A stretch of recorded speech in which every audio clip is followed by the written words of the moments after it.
Yo, what is going on, everybody? Hello, happy Thursday, happy Town Hall Day, happy lots of things going on.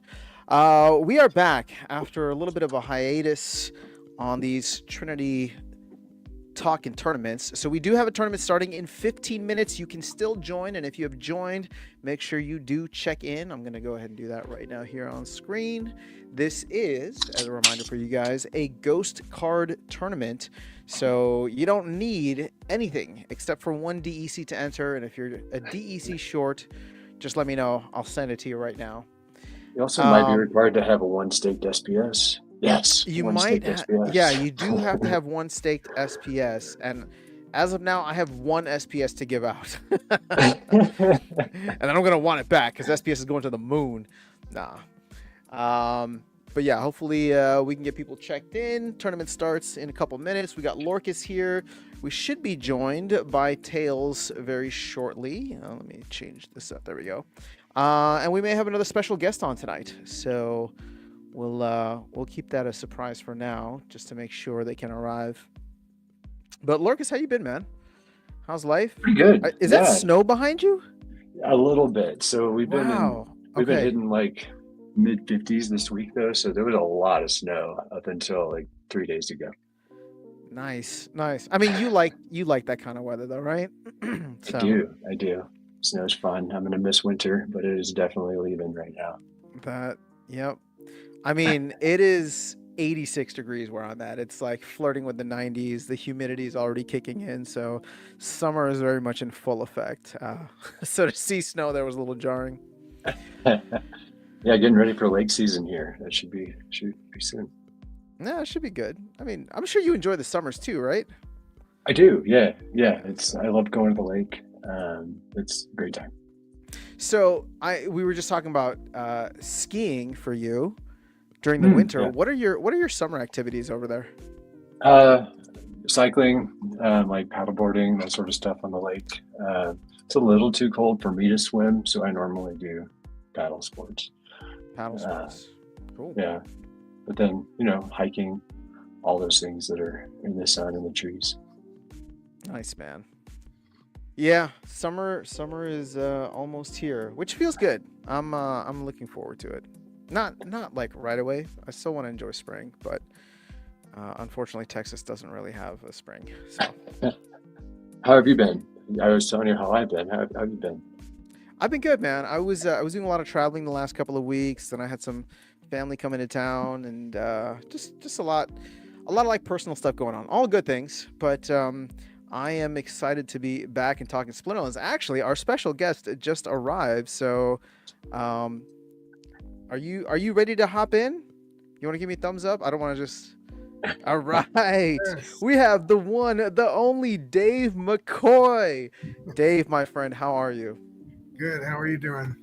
I have to say, I got to figure out where you are. I got so many windows there. All right, you're at StreamYard. All right, there we go. I'm at StreamYard. Yep. Yes. So, hey, how you guys doing? We're doing okay. Yeah, we were just talking about all the fun activities to do in the mountains. And, I love the mountains. Today, I don't like the mountains so much. We got a massive storm here, so I live like I'm like Batman that lives in a, like trees all around. And when I come up to my house, I kind of get hidden. But on days like today, we got like 30-mile-an-hour winds and thunderstorms. So I'm afraid I may get knocked out. So if I get knocked out, that's what happened. All right. We'll keep that in mind. Hopefully you stay safe there. All right. Let's see who we got in the chat. We got blockchain projects. And then you know what, Lorcas, we should probably just address this head on. We got Brandon saying, oh no, Lorcas live after a town hall, bracing myself for a downer. Man. I'm actually curious. So here's the thing for people that obviously we have not had a chance to go live in a while. You and Dave had a chance to connect a little while back. Obviously Dave is on tonight. There was a town hall. Maybe we just kind of start there. Like how are you feeling about Splinterlands and the things that have been moving after your conversation with Dave? Obviously Dave's here to add some commentary to that as well. But like I think what's interesting about the conversations that we've had specifically here is you've been you've brought up a lot of pain points that many people were feeling. And so I think, there was a lot of validity there, even if people weren't necessarily liking the way you said it. I think there was a lot of agreement. So has Dave and the team been able to alleviate some of those concerns? Are we moving in the right direction now? And also, just quick shout out to Tails, who's joining us as well. We got a full house tonight. What's up, Tails? Hey, how's Hey, it going, James. fellas? All right, so back to you, Larkus. How's just to answer that question or to start us off? Yeah, I think I'm after the discussion with Dave for sure. I'm feeling more confident. But I guess what I'm waiting for and what I think is just going to take time is delivering what we've been promised. And I know that's Dave's big focus, along with there's so fun. I'm stealing too much of your thunder here, Dave. But along with growing the project and making sure we have people coming in, that we actually have good numbers of players, that's growing. Those are the things that are going to truly make me happy, and those things are going to take time. They don't happen immediately. So I'm more satisfied, but those are the things that ultimately make me happy is as we move forward, hitting our promises and growing the game. Yep. I remember when I first talked to Dave, and I was like, you guys should connect, because Dave's big thing was like, we need to get new players in. Like, that's like the biggest thing. And I was like, that's what Lorcas has been saying. You guys should, you guys are on the same page about this. So let's see if the path forward is something that you guys are online on. But Dave, I gotta say, man, congrats. There's a lot of excitement around Splinterlands right now. One of my favorite things, actually, let me just show this, because to me, this is the biggest marketing effort, right? Let me refresh my page here. But big green candles when the rest of the market is red. We are up 10% on the day with SPS, while ETH is down almost, or 8%. Bitcoin's down 4%. So how are you feeling? I mean, I'm sure you're proud of the team and everything that's going on, but I don't know if there's anything else you want to share. Yeah, I mean, I'll start with Lorgan's point, because, I mean, he's absolutely right. If we don't bring in new players, we're not going to succeed, right? So that was the one thing when I interviewed with Aggie and Matt and the other board members. I think I stunned them a little bit, because I just said, like, if I take the job, that's going to be my primary focus, because if we don't get new players, we're going to die, right? Like, that's just the way it is, right? We've got a good game. We've got like loyal customers. We're obviously premium. I mean, people pay tens of thousands of dollars for cards. So we've done really well to build a lot of things, but the one thing we're missing is the funnel at the beginning. And if you don't have that, then you never know when you're going to get another After Sound or another Tails or another Lorcas. You just never know, right? Mm-hmm. So what you have to be able to do is you have to be able to have a wide enough funnel that you can sift through that funnel, and it's not going to appeal to everybody, but there's a lot of things that the game can appeal to people. And I don't think they ever really thought of that before. So, yeah. That's my goal. My goal is, like, everybody's going to say, well, like, how are you doing? Like, the set, I think, is beautiful, right? So I think everybody should be somewhat happy with the set, and, what do we get? There's a lot of value there that's well structured, stuff like that. That's just a means to an end, though. I mean, that's we're getting some green candles today, but what's really going to matter is whether we get new players or not. That's what you guys are going to judge me on. So if we don't get new players, then I failed, right? So, and if I fail, I mean, maybe somebody can, do better than me, but I'm just saying, like, as far as I'm concerned, if I fail, we fail as a company. So, so that was the point when I was speaking to Lorcas about his issues. Like, I would agree, like, like, that's frustrating, right? Yeah. Like, I've been here for 7 years too. And I don't think that it was ever bad intentions. I just don't think they understood how important it was, right? Like, they wanted to focus on other things, like building that land or developing the tokenomics, or, developing the deep liquidity pools, and, all the different things that are all unbelievably cool. But if you don't have new people coming in, then you're never gonna be able to reach any kind of critical scale. So I think we've done great. We've done a lot of things great, but we still have more to go, which the beautiful thing is what we need. And this was the other point that I made, was the thing that we need to do to keep from dying. Like I said, if we don't get new players, we're going to die. The flip side of that is when we do get new players, then we're going to fly, right? So it's literally the thing that stops us from dying is the same thing that's going to make us fly. So Yeah, I couldn't be more excited about the future. But again, I'm with Lorcas in the sense that we have to show it. We can't just talk it. I just can't say, hey, I'm going to get a lot of new players. And then we get there, like it actually has to happen, right? You have to see the new people signing up with the little green, the little green leaves on in the Discord, and, the new guilds starting up, and people getting, like I run guilds. I know what it's like. I mean, we need new players. I mean, that's just the way it is. So, all right, I can take up your whole stream if you don't cut me off. So feel free to cut me off anytime. No, I mean, look, I'm waiting for Tails' flywheel meme. You got something for us here, Tails? Tails, you got a flywheel meme? No, not today. I mean, obviously, I think it's good news. We're moving in the right direction. I mean, Dave, we've chatted, and obviously it's great to see you on board officially as part of the team, and we're already seeing, I think, your impacts already on the community, and it's great to see. So we had like you said, it's a green candle dig today, which we'd expect with the news that was dropped in the town hall. Just got to keep putting those back to back, and just keep moving forward, driving the development, getting the releases out, getting the card sets out, getting the marketing out, and good things will happen. So yeah, and also I would also say removing some barriers, right? Like a lot of things that have held us back, I also want to get rid of, right? So a lot of the fighting, a lot of the binary choices we've had, like in my opinion, that's actually held us back. I think we've lost people, essentially by shooting ourselves in our own feet, right? Like,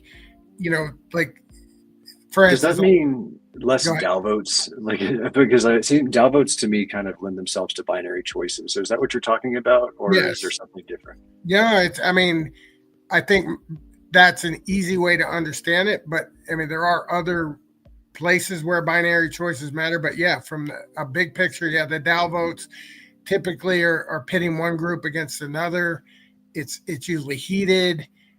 If it's not a 90% type thing, if it's a 50-50 thing, one side's going to be unhappy, the other side's going to be happy, but the side that's unhappy sells their assets and leaves. And then next month, another contentious vote, and pretty soon if you're not bringing any new people in, that's like the worst thing you can do, right? If you're not bringing people in to replace the people you keep losing every single time we have one of these contentious votes, all we're doing is weakening ourselves. So I don't mind having the conversations, but I also I don't think it has to be that way with the DAO, but I think that's just how it is, right? Like I think the way it should be is we should build consensus, right? Like one side wants one thing, another side wants another thing, and then everybody gets together and says, well, what can we give and take on? And instead of it being choice A or B, what about we craft option number C or option number D or option number E? In other words, just come up with back and forth till we find a solution. But I don't think we're evolved enough for that. So at this point, I would rather have very few DAO votes would be my goal, unless it's critical. Yeah, and the thing is, I know where Matt was trying to go. He wants this to ultimately become like a community-driven project, but we're not quite there yet. And at the end of the day, the DAO really only has jurisdiction over SPS and vouchers and licenses.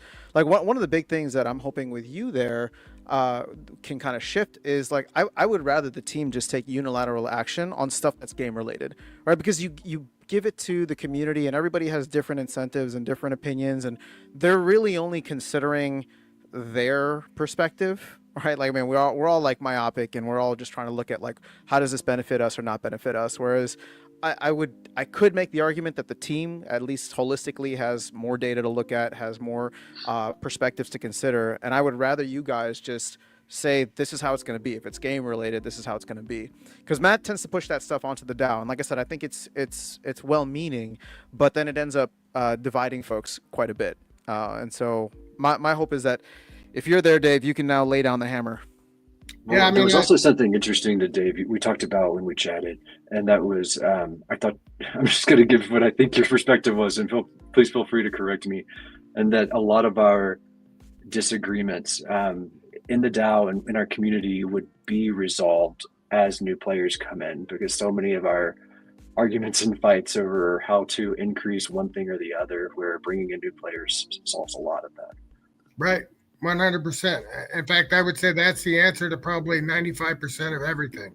New players, right? If we had new players, we wouldn't be fighting, right? But when we have a limited pool of funds with a limited number of people, and it's, like you saw it happen even with this set being launched. Like, I think that, people were starting to feel like, hey, something's going to happen here, right? And just collectively start thinking that. And what happened this weekend?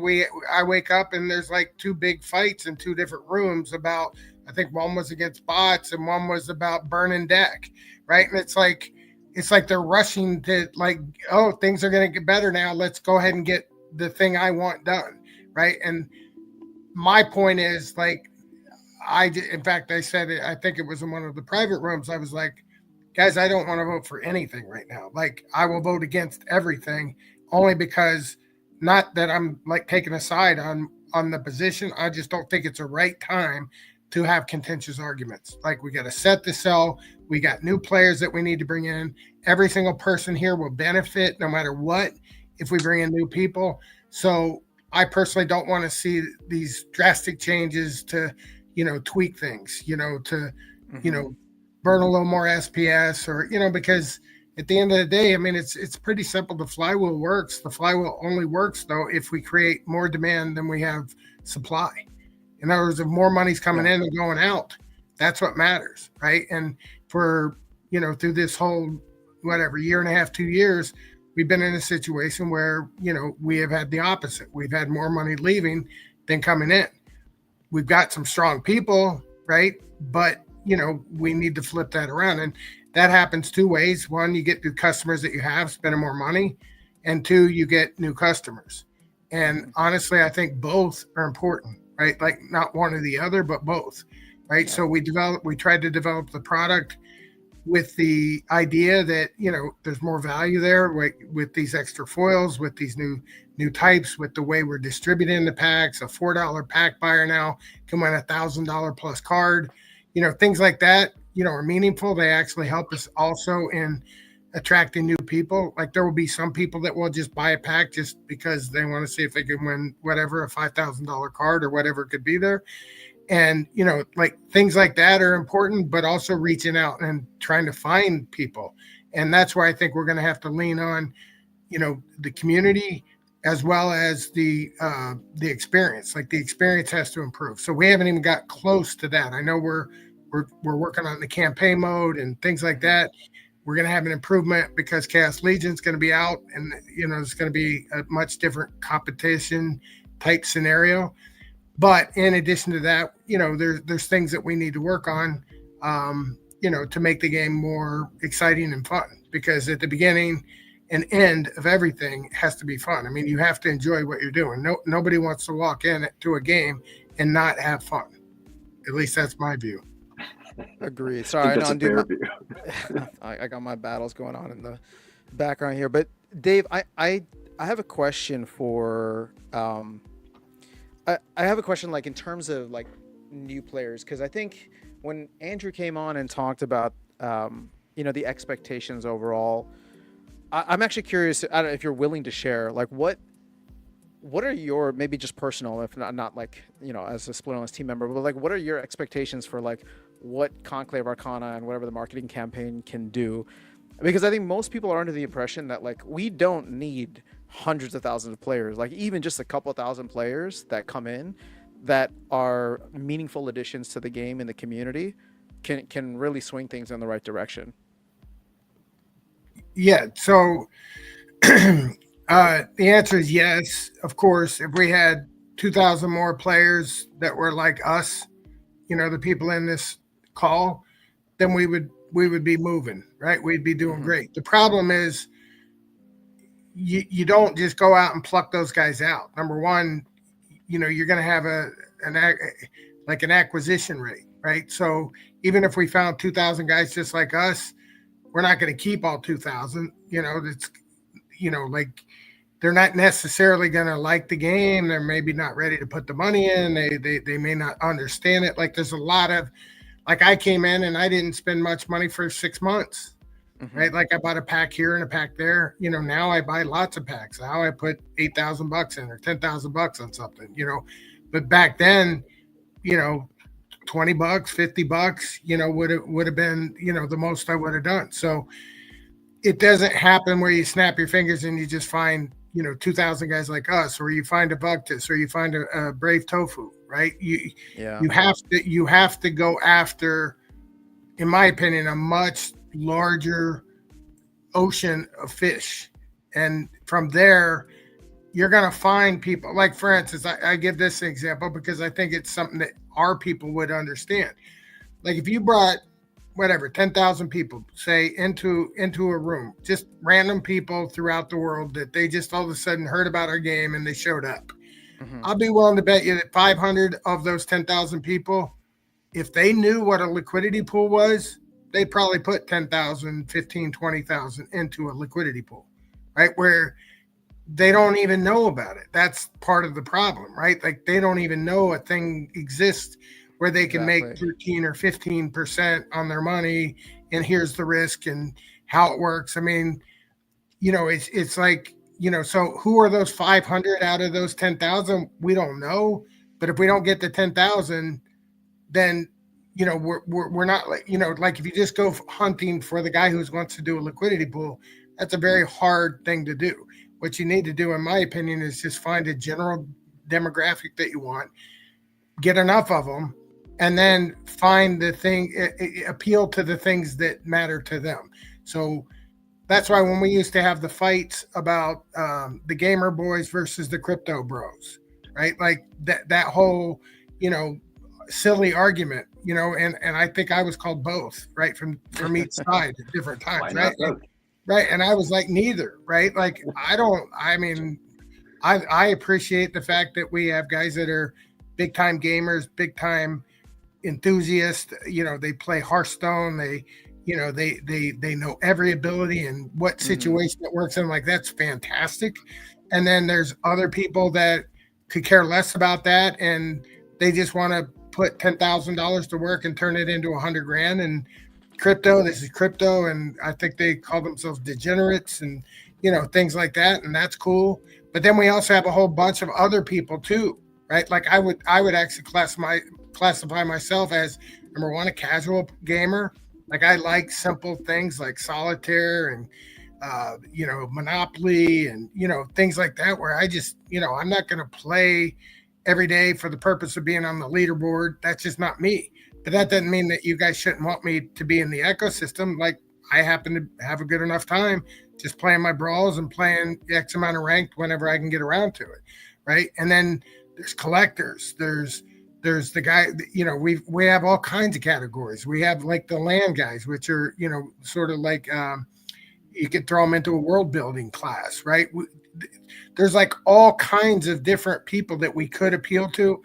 And we kind of always had these fights and tried to develop the game around one or the other. And my answer is all of the above, right? Like I want to get 100,000 people, and then I want to appeal to all the different people that we naturally would appeal to. Like, for instance, an investor who wants like a riskier investor that's happy making, 15 to 17% on his money by putting it in passive income. Right? Like just literally staking it into a liquidity pool. Like we should want those guys, right? Like we shouldn't be saying, oh, nah, we don't need those kind of people. Like, yeah, we need those people. We need the gamers. We need the Game Boys. We need the collectors. We need, all the different, we need the pack strippers. We need all the people that want to buy. I call them investors. They just want to buy whatever, 10,000 packs, strip them open, make decks and put them on the rental market, right? Like there's nothing wrong with that. Like that's what makes our game amazing. And so instead of like saying, no, it's got to be one way, I constantly am correcting even the people on our own team saying, well, no, I mean, you can't like just say like, this is what we are. We're way more than one thing. And that's where I think the growth is going to come from. Gotcha. No, I told you got to cut me off. No. I mean, I just don't want to do that. I appreciate the well thought out answers.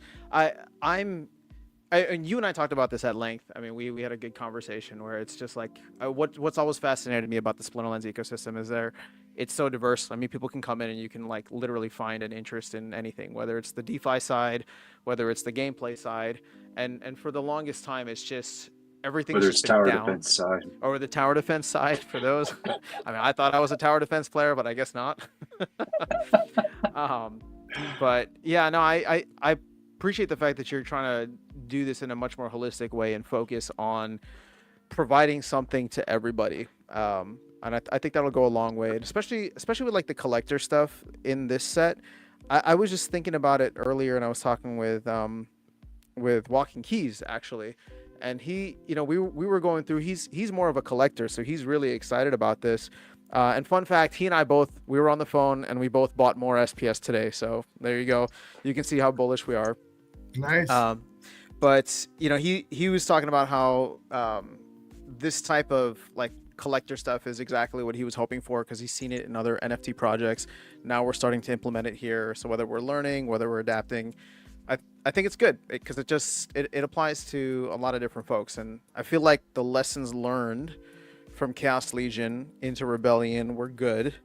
And I'm actually really excited for how we're expanding upon some of those lessons by really helping to preserve pack value, right? The way that the arcane foils are designed, where it actually becomes a higher chance of you getting it the later on. The less packs there are is actually kind of exciting.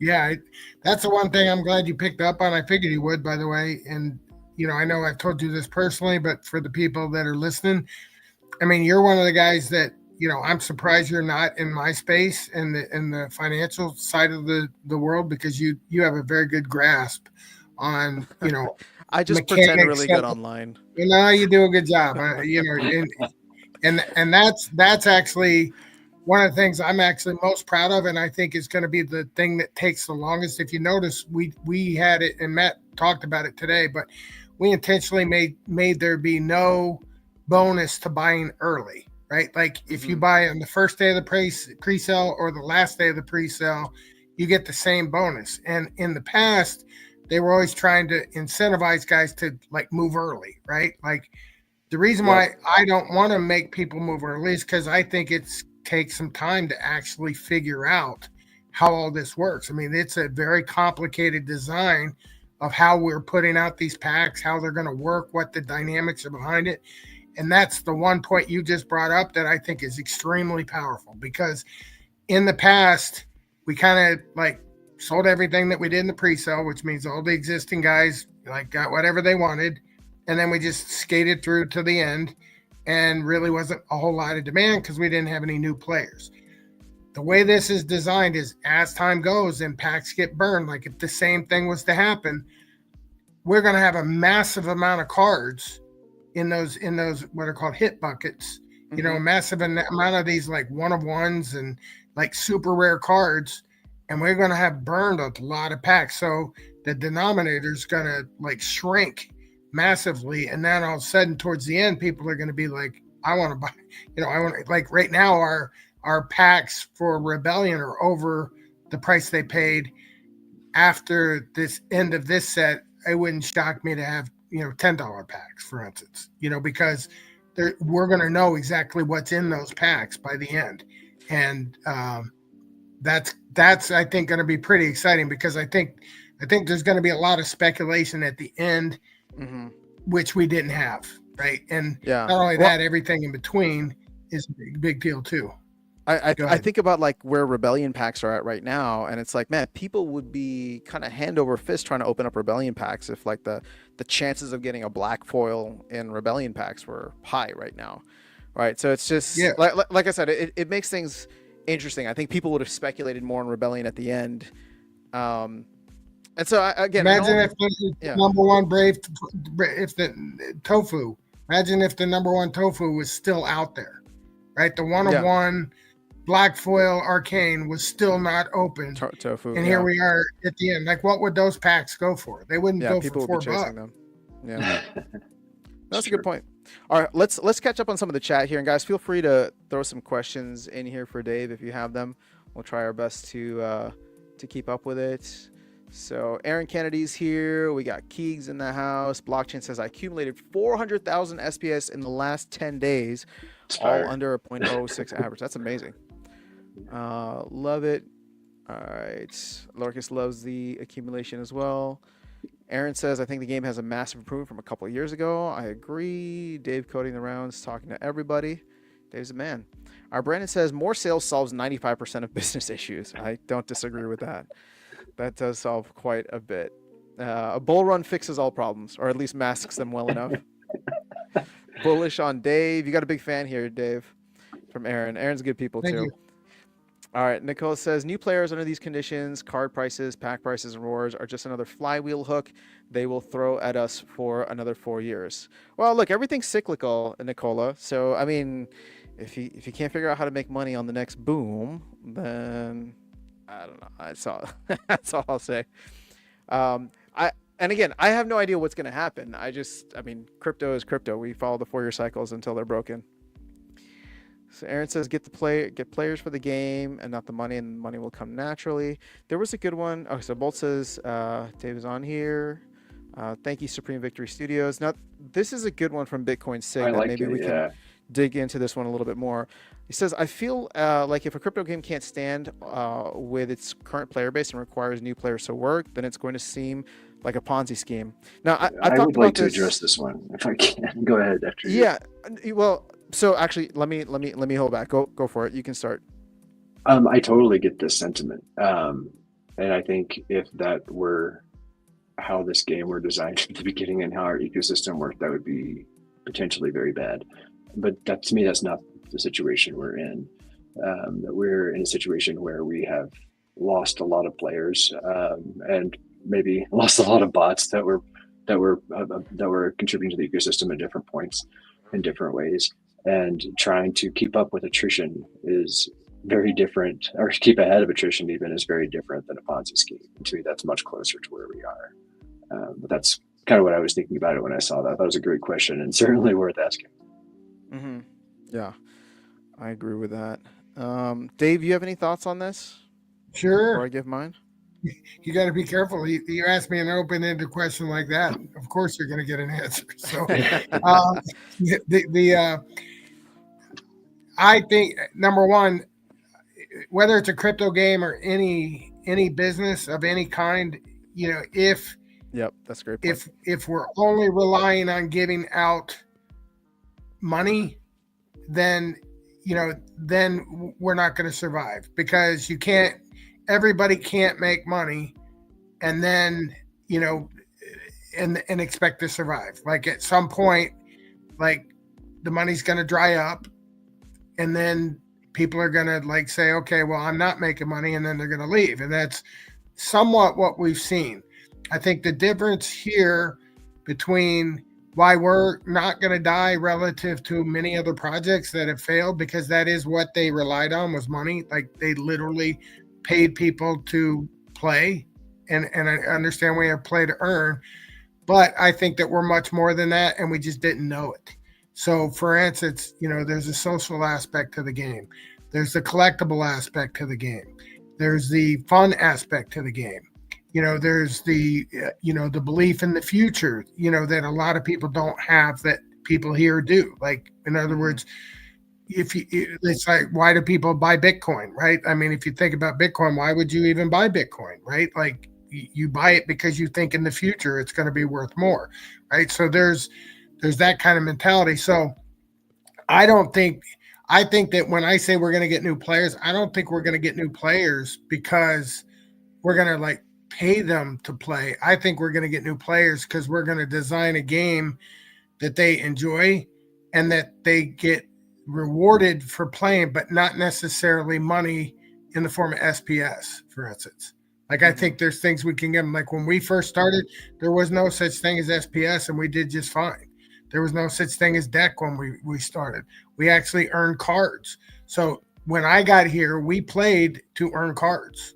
Like that's why I played, and that's why I kept buying cards. And I mean, because I was like, hey, I want to earn the rusty androids and the wood nips and all those cards that I'm sure Lorcas remembers. And that's something that we don't have now because we got bots and we got overrun, and then they had to pull those in, and then we said, we can't give out cards anymore. It's going to ruin the economy, and so we've had to retrench and rebuild. What we have, and like pull back. But having said that, those are still tools that we have available. And if I have my way, we're going to have more. We're a trading card game. I mean, honestly, that's what we do. So we got to make a great game, and we got to appeal to the people that care about having trading cards, especially the collector guy that cares. So I don't think that it's a Ponzi scheme at all, because I don't plan on like getting it. Like I know After Sound has done the like once we go up, we don't ever come back down. Point. And that's theoretical. I don't know that that's going to happen. I know, and I heard it as financial advice. That's what I heard. Yeah. Well, I think that what we've already seen once, right? Before DAC, before SPS, we would have never thought we would have had this token that we got that started at a few cents, go to $1, and so many people were able to retire and all that kind of stuff, off of that. And I think that happens again, right? So I think that a lot of what you said is important and true, and something that people need to understand is a dynamic. But having said that, that's not what I'm counting on for new players. Like I'm not saying like they're only going to come if we promise the moon and they're going to get paid more and more and more as we go. No, I think we build the game such that people want to play to get the cards or to get the fun or to get the the emotional connection to people. Like we have some people here that this is their life, meaning this is their social group, this is who they hang out with, and and they stick around. And it's not just within guilds, which of course it is within guilds, but it's also outside of guilds where people hang out in Discord and and things like that. So I think there's a lot of reasons why to play the game other than just the pure SPS. So therefore, I don't think it's a Ponzi scheme. Well, so I think what Bitcoin Sig might have been trying to get at here was just the optics of it. Like it's going to seem like a Ponzi scheme. I don't know if that's where Bitcoin Sig was going, but I mean, I don't disagree with that. It's just with where the current team is, like in terms of like expenses and all that, and how much money is being brought in. Like there was a complete disconnect, right? Versus a couple of years ago versus where we're at now. It seems like team's in a much better place, and the player base and how much the player base is willing to spend per year is much more aligned, or at least much closer than it was before.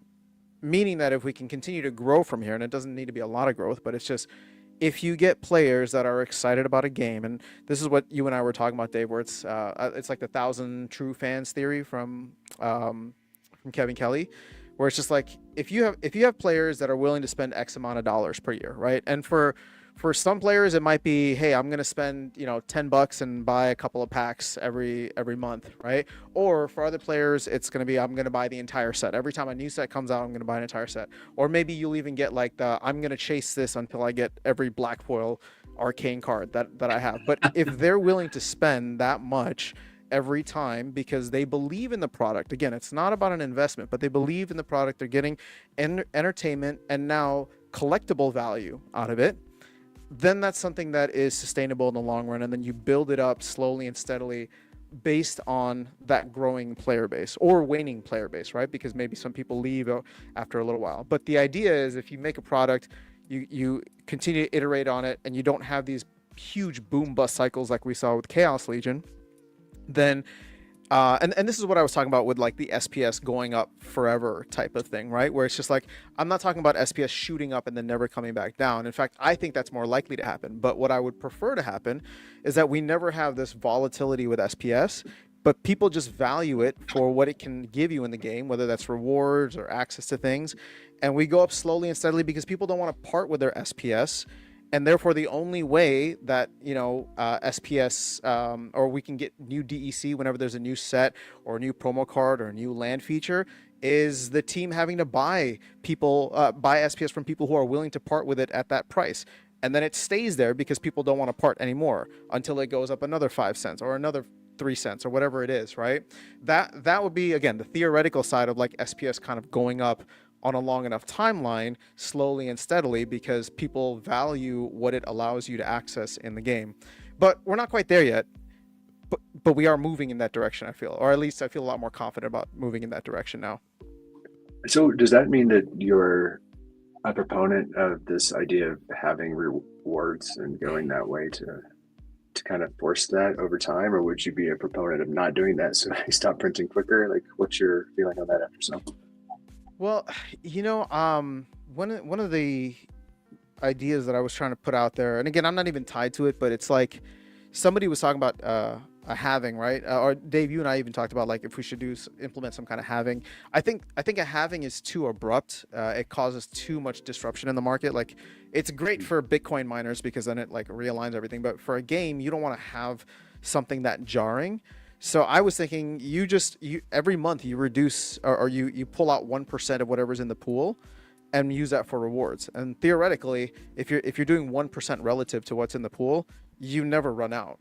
So therefore, like, we start off with 100 million SPS for our ranked reward pool, and in 5 years there might only be 1 million SPS, and we're pulling out 1% of that, which is what, 10,000 SPS. But if SPS is at $10 a pop, I mean, that's $1 million of rewards that month, right? So that would be the idea as SPS becomes more scarce over time. Hopefully that the DAO would never choose to mint more, but as it becomes more scarce over time, the value goes up because people don't want to part with it. So for example, like I just hit, or my goal is to hit like 500,000 SPS, and I kind of want to hold SPS at that level forever because that allows me to get a good amount of rewards in modern and a good amount of rewards in wild, right? So I would ideally never like to sell more than that. But if SPS went up to, I don't know, 50 cents, maybe I'd part with a couple thousand or 10,000 or tens of thousands of SPS just for my own sake, right? But if SPS were to go up a little bit more, maybe I'd part with a little bit more. And so slowly and steadily, you have that dynamic playing across different players, their different thresholds, right? But every time I part with it, it's because somebody's buying it from me to burn for DEC, and that SPS is never seen again, right? And so therefore, now all of a sudden, over the course of the next 2 years, 3 years, my 500,000 goes to 400,000. I'm thinking to myself, you know what? SPS needs to be a lot more for me to get rid of this 400,000 SPS, right? Like, I'm earning X amount in the game and I don't want to part with it. So again, it's all theoretical, but like, this is why I think very long term when it comes to Splinterlands, because as long as they can continue moving forward, keep the lights on, and deliver cool, fun experiences and expand upon different features within the ecosystem, all of which burns DEC and then burns SPS indirectly because of it, that's exciting to me, and that's why I want to hold a lot of SPS in the long run. Yeah, I'm right there with you. I don't want to sell this stuff. Yeah, but I still haven't hit my goal, so I still have accumulation to do. Oh, there you go. Now it's time. All right, let's catch up on a little bit more of the chat. Sorry, I was a little long-winded there. Bolt says, ask ChatGPT how to convert RPG players to TCG players. Well, there might be something there. What's up, Jack Top Bucks TV? Thanks for being here. Aaron says, I think we have a decent game and it has improved a lot since I've been here. Why not just throw 10K at an ad or two? That is nice. I mean, maybe at some point. Bridge out to more crypto chains, especially a chain like Solana. I think they were talking about that at some point, but that might be more of a DAO thing, right, Dave? It is. It is a DAO thing, and it is something they're working on right now. So I'm a chief operating officer of Steam Monsters Inc., but I'm also still a board member of the DAO, which at some point, somebody should run to replace me. So it's better that I don't have both. But having said that, for now I do, and I do know there is discussion about bridging to other chains. Yeah, I think that Clay is actively working on. Yeah, because Clay hosted the Down Hall the other day with PJ, and I know PJ was talking about that topic, and it's definitely one when we talk about circling back to bringing in new players, getting exposures to chains like whether it be Solana, Base, Abstract, Avalanche, whatever. that's new eyes and ears and new potential players and new liquidity as well, for not only the assets and the tokens, but just the games as well. So hopefully we can do some of that in parallel with everything else that's going on with the game from a game perspective, because I think that would be a nice feather in Splinterland's cap moving forward to hit on Just the to other players. educate my stupid ass, is that just making bridges to Hive or the game from those chains, or adding assets on those chains to sell? It would be both. You would be developing the bridges to connect to the different chains, plus what they're talking about is also setting up smaller but still meaningful liquidity pools and using some DAO funds to do that, or at least the goal would be, for instance, having an SPS Solana, a pair, for instance. So, but so not that creating Rooney equivalents on Solana or something like that. not, yeah, exactly. Not yet. I mean, right now, just talking basic onboarding. Like we all know, we need better onboarding. Like a friend of mine, he heard I got the job. He's like, all right, I want to buy $10,000 worth of SPS. And he had no idea anything about crypto or how to get going and where to start. And so I had to literally walk him through, because it's been a long time since I put money in, because I have plenty of money in this, in crypto now. So, it was frustrating. It was a process. I mean, he finally got it done, but it wasn't an easy thing. Actually, speaking of that's an issue that I ran into earlier today, and I know Vet V will back me up on this, but I kind of got to see it firsthand, because I'm in the process of I don't believe in ETH anymore, so I'm sitting on all this ETH that isn't doing anything. So that's what I use to buy. That's what I used to buy SPS today. And I was just looking at the slippage. Like if you were to buy one ETH worth, which is like $1,500, right? So not even the 10,000 that your friend wanted, but one ETH worth, and it was like 5 to 6% slippage on Uniswap, which is kind of insane, right? Like, I mean, no, like if you wanted to do more than that, this is why whales wouldn't even be touching the game. So I don't know what the solution to that is outside of getting. I mean, the easiest solution is SPS value going up, right? Because then those pools gain depth organically, because the value of SPS going up means that, just the pool is worth a lot more and slippage is less. But I don't know if we need more people to provide liquidity. We're not even providing rewards to that anymore. Pool. Yeah. I took all mine off of ETH for that reason. Like we killed our ETH liquidity. It's dumb, but so we did. Well, but the thing is, I understand. Well, we're gonna get. Yeah. Sorry, go ahead, Dave. I mean, the goal with what we're trying to do with the ramp deal is there should be adding the SPS liquidity swap, for us to be able to have somebody bring in any other token and immediately, so that, BUSD or BUSD doesn't exist, USDC, USDT, any of those things, and really have an easy on ramp. It could be ETH, it could be Bitcoin. And they could also buy with in the United States with their credit cards, and put fiat in the game. So the goal is to try to get that part of it done. But yeah, I mean, in terms of building up the liquidity pools, I mean, we have to be realistic. We don't have enough volume to handle millions of dollars worth of pools at this particular point in time. Like, it's like what comes first, the chicken or the egg. So going back to Bitcoin Sig's point, like as we get bigger, like we'll be able to do more. So getting bigger is part of the whole flywheel type, like you get better as you get bigger. That's not necessarily has anything to do with the Ponzi. That's just a fact, right? Like your attraction, the things you can do just get much more effective as you get bigger. And I think that's we want to be the spot we're in right now. Well, and just to follow up on that thought, right? Because like Lorcas, I was the same as you. I had liquidity in that pool, the SPS ETH, and I understood why we took it out, because the biggest issue is that it was causing a lot of SPS inflation, and what irked me the most was the fact that like if I wanted to support this ecosystem, meaning that like I wanted to take all of my rewards and reinvest them in, I had to be a net seller of SPS. I had to sell half of my SPS for ETH or BNB or whatever what else it was, and cause downward pressure. So not only were we inflating the token, but there was even like goodwill negative sell pressure on it just to like maintain or grow your position in the LP. So again, it's just like that's one problem we face if we're not incentivizing liquidity. So the other side of it is we need to be able to climb out of the hole ourselves, which is getting the SPS price up significantly higher and increasing the depth of that pool just organically through the value of SPS.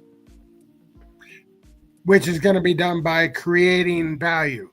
Yes. So everything we do, and we mentioned the one thing today in the announcement or the town hall, about the announcement that we're going to be, for instance, creating the making black foil potions, for instance. That's going to consume land resources. That's just an example of one thing that can be done, to create more demand for something, that we didn't have before. Same thing can be applied, like we're talking about having land cards, for instance, so, having cards that, are bought with, let's say they're just all bought with wood, right? Or all bought with stone or some formula, right? And by using our already built infrastructure and natural base, if it's a good card, kind of like what the voucher shop has done for vouchers, the same thing could be happening with other assets in the game. And I'm just saying, like, that's one of the things for the land part, but it also applies to everything, whether we're doing promos, whether we're doing giveaways and jackpot prizes. Like, there's a lot of things that we can do that we haven't been doing that I still see there's a lot of value that we could be creating. Yeah. And, and I think you're going to see more and more, just like these black foils came out of the blue. And then the black foil arcanes came out of the blue. There's going to be a whole bunch of other things coming out of the blue that are going to be well thought out and appeal to certain people, and create value where we were not doing that before, is what I guess. So can we push you for any teasers? I mean, I don't want to get you in trouble here. You just started, but like I guess. Obviously, the team is very much focused on Conclave Arcana right now, and that's probably going to take up much of the focus for the next 6 to 8 weeks. But I have to imagine you're in there and you're looking at like what comes next, right? Okay, we get this done. Like, what is the next thing that we're going to be focusing on? Are you able to share, like, at least, again, maybe it isn't what the team is focused on, but like what's on your wish list on what you'd like to see done? Yeah, I would like to, number one, I want to evaluate the state of our new player experience after we do the launch of the tutorial, essentially. I'm expecting that our retention rates are going to go up. I don't believe they'll go up to my expectations. My expectations are 30 to 40% retention rate, as opposed to 2 to 3% right now. So I have relatively high expectations, because if we don't retain people, it's hard to invest in it, right? It's much easier to invest if you keep the people once you get them, right? So you can run an ad anywhere and get people to show up. The problem is it going to be worth it? Well, it depends, right? If they're going to stay, that's a big factor. So that's the first thing I'm doing. So my goal is, I want to sit everybody down. Besides, like, some of the team stuff, like I've now seen the process of how we do things, and I think there's ways in which we can streamline that process and become even more efficient. Like, we've done a lot of things that, like, if you listen to the town hall, they were talking about, like, we never thought we could do it and things like that. And I thought they could do it, and of course I prodded them to get where we needed to be, right? Because in my opinion, this is war, so to speak. Like, we need to survive. We need to do what we can do, right? So I'm not going to accept anything half-ass or, mediocrity. So one of the things that I think is going to be really, really important, and they don't even know. So if you want some alpha, this is some alpha. I'm going to tell them, essentially, I want to sit everybody who's interested in a room, whether it's internal to the team or external, like guys like you. And I want to say, let's assume that we're not going to give anybody any SPS. Like, you get none, right? None. Can you go make a mode that people will want to play? And if the answer is no, then I don't need you in the room anymore, because that's easy, right? To pay people. But the other people that say, well, what about, we make it fun? Like, what if we did this that was like super cool? And what if we connected them to the guilds and that was part of their, experience? What if we had collectible items that they could get and achieve? What if they could get land, a head start on land by playing in, whatever, mode this is? And so my point is, like, I want to think outside the box. I don't want to just say, well, we're going to go get 10 more thousand people, and then we're going to have to go figure out how to carve up the existing SPS pool, right? And then it's going to be that same old argument. If you had 10,000 people at the bottom, they're just going to pull the rewards from the guys at the top. And then it's going to be like, he's leeching off me and blah, blah, blah. And I just think that we're going to have to, at some point, getting back to Bitcoin 6 point, we're going to have to figure out how to get people to play for things other than SPS. And if we can do that, then we're going to succeed. And I have probably 20 ideas that I think are awesome. Mm-hmm. And I'm happy to see if there's, 200 more that we could do. And my 20 don't even have to be the 20 we pick. It's just, I don't want to sit around and just wait for SPS to run out and then say, oh shit, now we have no SPS to give anybody. And then what are we going to do? Right? Like, might as well figure that out now. That's how I look at it. Because what that does, and I don't know if you guys have heard me talk on some of the other places, like the People's Guild or, whatever long conversations I've had. But, I do bring up this one point, and that is everybody that's here has hope, right? Everybody here hopes that we succeed, right? They see enough, substance there. They see enough quality. They see enough, pieces of it in, like with Matt being, a credible guy that's not out to steal money, and, like all the things, like we see the potential in a Web3 game, right? We see that our game is really, really cool to play at the top. So we may see the flaws at the bottom, but we still see and have hope that there's something there, right? And that one day we're going to be really, really happy that we were involved in this game in 2025, right? And like, let's say maybe it's 2030 and it's like, holy cow, I'm glad I waited through that, right? Well, the difference between hope and confidence is hope means you see enough that you want to stick around, but you're still not confident, right? You're not willing to mortgage your house and put everything, honey, we're not going to spend any money. We're just going to take everything and put it in splinter nuts because we know it's going to happen, right? So the difference between hope and confidence is kind of the transition I want to make, right? So I want to take us from, a strong, very strong, optimistic, hopeful group of people, which is what we are, do the things that are necessary, getting back to Lorcas's original point, in the beginning of the meeting, show it, and then that turns into confidence. And then after, son, your point about us being $1 and never looking back, is exactly what would happen. Because when you go from confidence, from hope to confidence, now, like, who's not going to buy it? Like, if we had 10,000 people a month coming in, legitimately coming in every month, playing our game, signing up, you could see the numbers. Like you already said, if we just got 2,000, you think that would be a game changer? Imagine having 10,000 every single month, right? If we had 10,000 coming through in January, February, March, April, May, 10,000, 10,000, 10,000, we can see the numbers. We can see the activity. We can see, like, we're going to spend the money wisely this time instead of, crazy stuff that, wasn't going to build anything long lasting, right? Mm-hmm. And if all that stuff happens, like, the sky's the limit. So as far as I'm concerned, we go from point A to point B. Well, point A is where we are. Point B is where people are confident. The thing that's the difference between them is confidence that we're going to get those new players coming in. So that's why that's my number one objective. Oh, well said. I've gotten a little distracted here because I have never seen this title before. TBD. Yeah, I was looking at that too. Does anybody know what that is? Keegs, can you explain? I don't know how that happened, but I've never been a title guy. I don't really care, even though I have one, but I would want to get a TBD title because it looks ridiculous. So I hope it's because you like tested something on the test server and they're giving that out. But maybe that'd be cool. All right, let's catch up on some of the other chat here because I'm sure there's some good comments coming in. So Bolt says wasn't much of a TCG player, but here we are. Aaron says the same. What's up, bananas?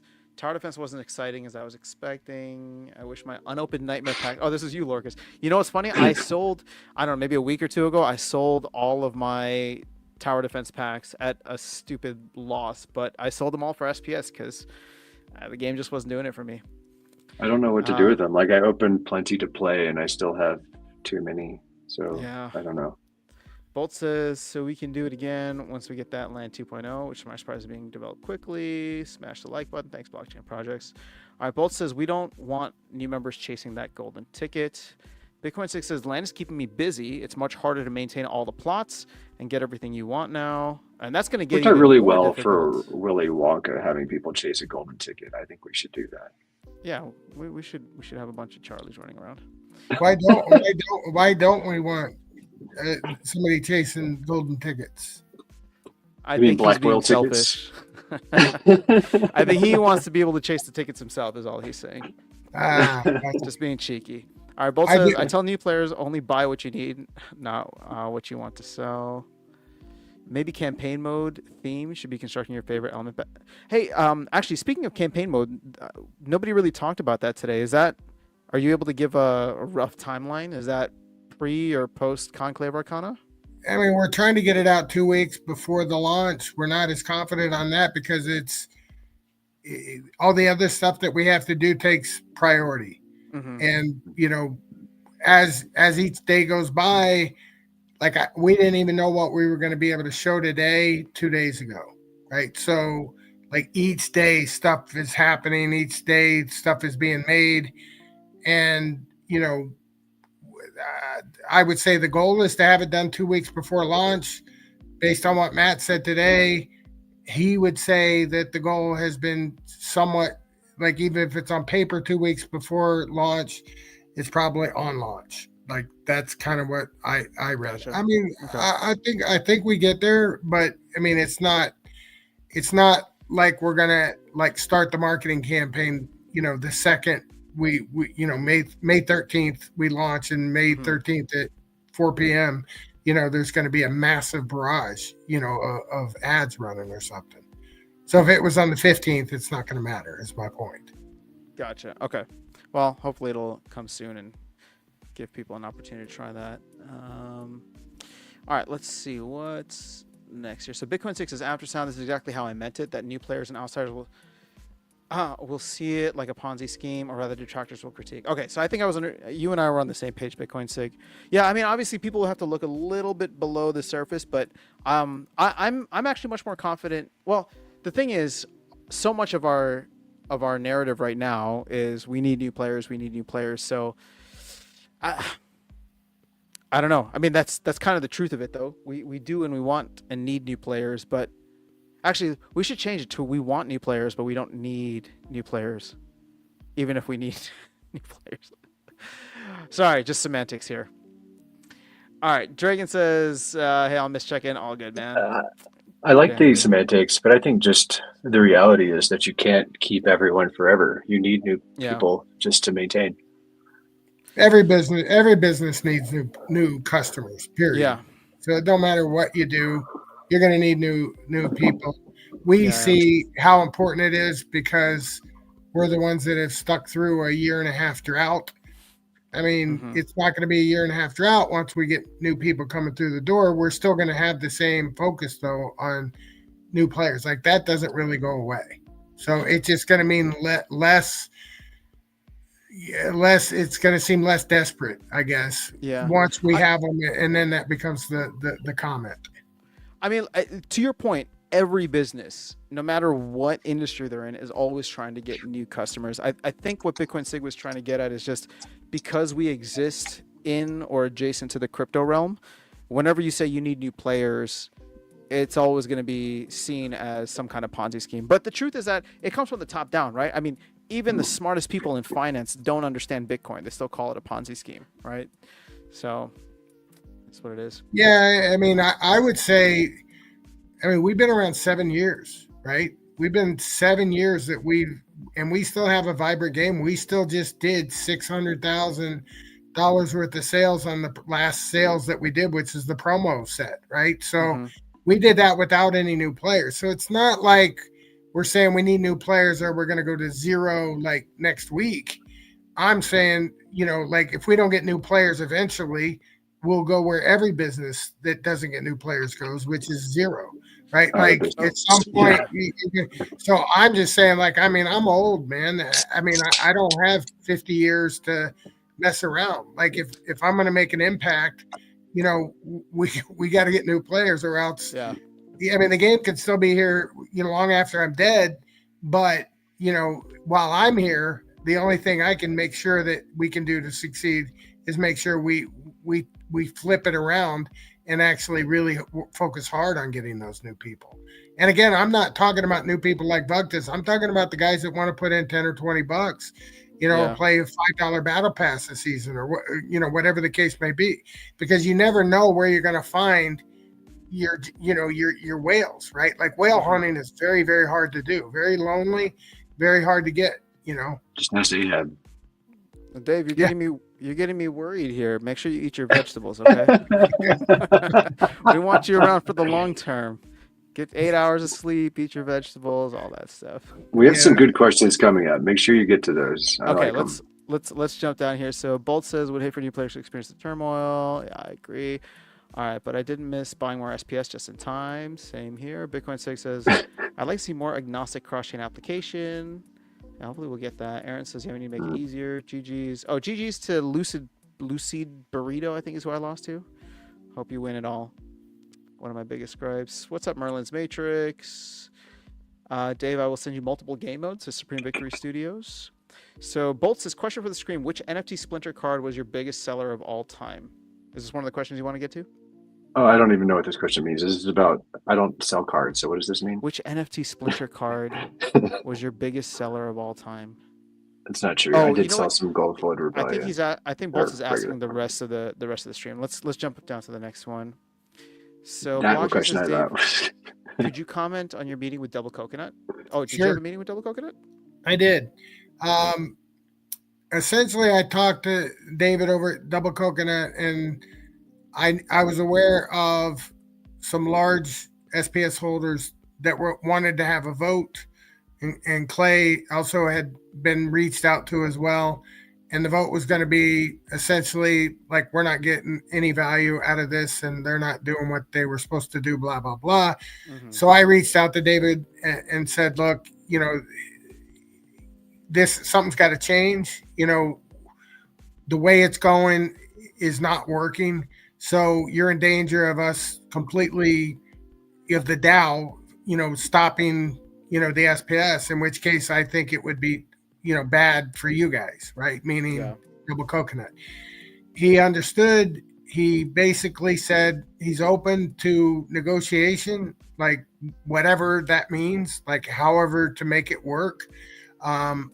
Ideas were that he give something back to the DAO, for instance, like ownership in the company, like for instance, a 50-50 partnership, all the way to, the DAO buying it, to shopping it around to other people. Like there was actual dialogue, and David and I just discussed it in general, right? Like it's kind of like going into like world politics where, you have levels of escalation. So, what I was doing is at the beginning phase, like saying, hey, are we going to talk? Or are we not going to talk? If you don't want to talk, then I'll go back to the DAO and tell them you don't want to talk. And then it'll be over, right? Like they'll vote and whatever happens.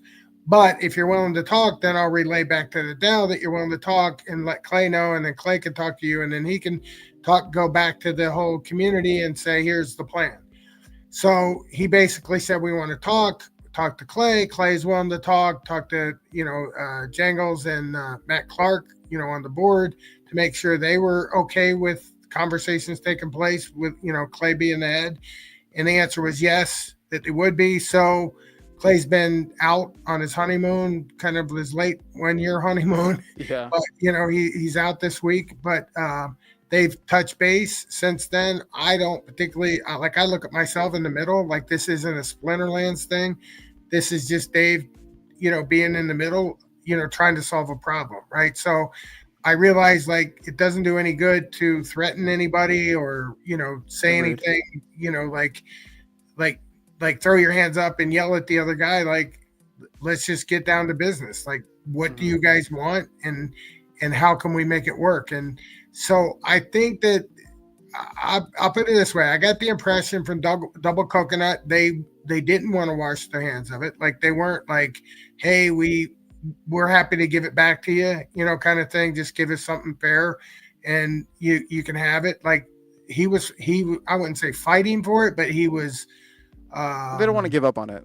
yeah, exactly. He didn't want to give up on it. And then of course Clay's like, hey, we can manage, some of these aspects in Web3 much better than you. We know the players, we know how they think, we know how they're going to try to, snipe, rewards, blah, blah, blah. So, like, I basically put them together, and that's kind of where we are. So I don't think anything's coming for the next few months minimum, but I think we're in that phase. I'm curious, Dave, and I'm a little afraid to ask this publicly, so if you don't want to answer it, that's totally fine. But Okay. I'm just curious now. Back when Matt originally took over, he wanted to offload Soulkeep because the team just didn't have the ability to go for it. It seems like things are running much more smoothly now, and I haven't really been keeping up with what's going on in Soulkeep, but I can't imagine the Splinterlands team would do worse than whatever's been there. And having Matt have more time to figure out how to integrate it more so with the game, like, is that something that's even on the table? There's a language problem, right? Isn't it written in a language that the team isn't proficient in? It's completely separate. That is true about the language issue. And it's also true that that's what Matt didn't want. And I would say that while you think things have gone much better, I would agree that things have improved, but I still think that it's way too early to take our eye off the ball. In other words, we still have much more to do. Having said that, sure, anything can happen. And again, I don't think this is going to be something that's going to be solved in the next couple months. I mean, I think this is going to be let's talk. I mean, It was a cordial conversation. It wasn't a negative conversation at all. Like, and I'm a very proactive person. Like, let's find solutions, guys. Let's figure out what your problems are, what our problems are, and then see if we can find solutions. To be completely transparent, I would love to open the other 2,000 packs I have that are nightmare packs, because I think tower defense is awesome. And if there was a reason for me to play it, especially on my phone, this is a game mode that I think would be great. I would love to see it work. And here's the thing, just to share or be transparent in my position, and I'm not trying to attack Double Coconut here by any means.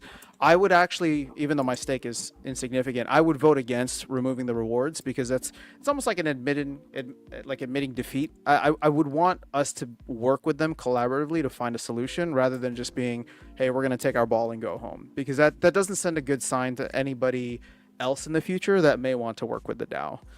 The only exception to that is if they had not been willing to work with us, and then I would say we should take our ball and go.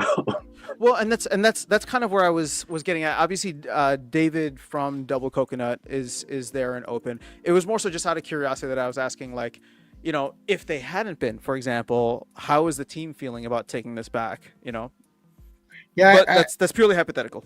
Yeah, right now I would say we don't want to take our eye off the ball. Like, I was happy to be in the middle of trying to we talked about everything from the DAO buying it completely to things like Double Coconut coming up with their own token they could give out, giving us a stake, in their system, like a free stake. I'm just saying, like, there's all different ways to solve the problem.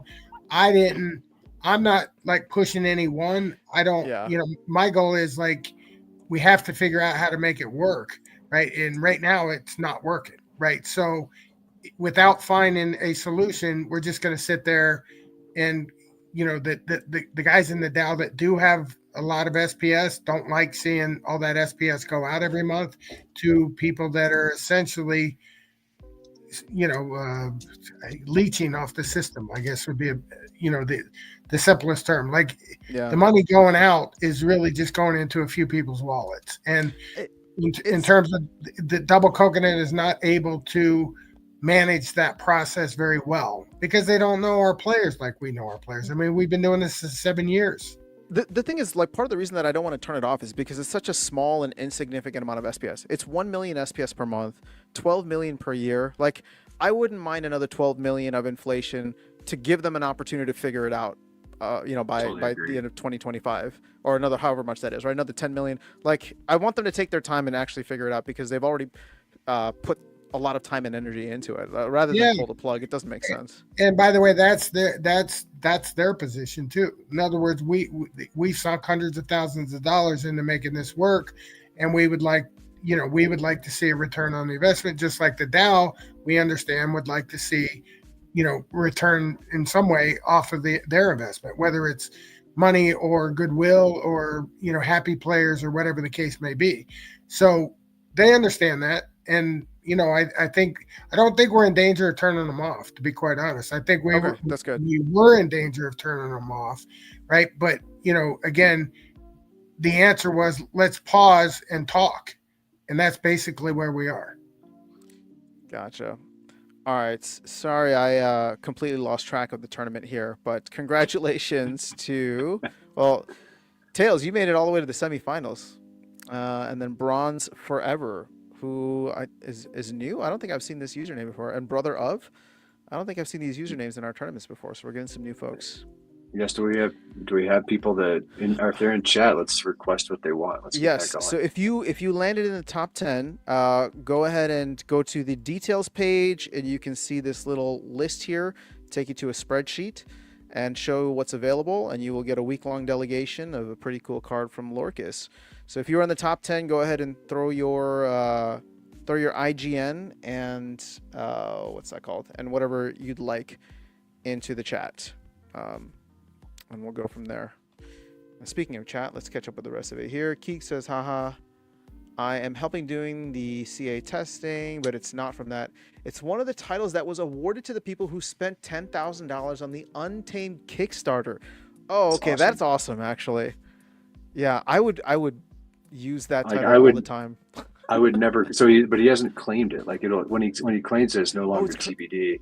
It's currently unclaimed. I'm just deciding on what I'm wanting. Another is Grandmaster. Yeah, you should just sell me. The TBD one because I just want to. TBD is better than any other thing. Because you know what? We all assume that you're just getting the coolest, newest thing, and if you have it, be like, "Oh, dude, Keegs is like on top of it." Just got knocked top 4. I think TBD is pretty cool. All right, Keegs says maybe, but I've got a good one. I'm really tempted on unclaimed. Definitely helps with the possibility reselling if I ever do that. All right, Mondroid, what's up, Mondroid? I'd explain it more like this. The company needs a certain amount of revenue to sustain itself. If we're below that, more players would help. More spenders in the ecosystem generating revenue. Yep. Yeah, that's the baseline. We gotta hit that. All right, good question here for you, Dave, from Bitcoin Sig. In your opinion, Dave, what has been Splinterland's best crypto partnership to bring in the most new players? For example, the Tron drop, Wax, etc. And you've been here since the beginning, I think. So what have you seen that's been most effective? I would say probably Wax number 1 and Tron number 2. And Kickstarter number 0. Kickstarter was good, but it wasn't really to bring new people in. It was yeah. We sold to our existing base, right? Which is fine. I mean, it raised the money, but I don't think we got a lot of new people. I think we did get a lot of new people from Wax. Yeah. And we got some significant people from Tron. So obviously I think those were 2 of the big ones. I guess you could technically say, Steam was back in the day because we got a ton of people that came from Steam in the beginning. Cool. I'm curious now, what's a smaller-ish blockchain that might make more sense and have more impact? Because instead of chasing base, which is huge, or chasing Solana, which is huge, I wonder if there's like smaller chains out there that we can just kind of, I don't know, more captive audiences that we'd be able to tap into that would be looking for projects and be actually, if they're already on a very niche blockchain, they'd be more open to checking out another niche blockchain like Hive. It's an interesting point. I hadn't considered that. I was just considering from the standpoint of where is their capital sitting, but capital Yeah. sits in small captive chains too. Well, I mean, I before literally 30 seconds ago, my only thought was we should go after where the money is, right? Like Solana, Ethereum, and Base. But I don't Yeah. know. It's actually hearing Dave's opinion and this. It's like if we had that much success with Wax and Tron, and this was like back then, right? I'm trying to think of like what are the Ronin. weird chains Bridge that are to in like Ronin. Bridge to Ronin. Like what are the weird chains in like the 50 to 100 on CoinMarketCap that might be more interesting?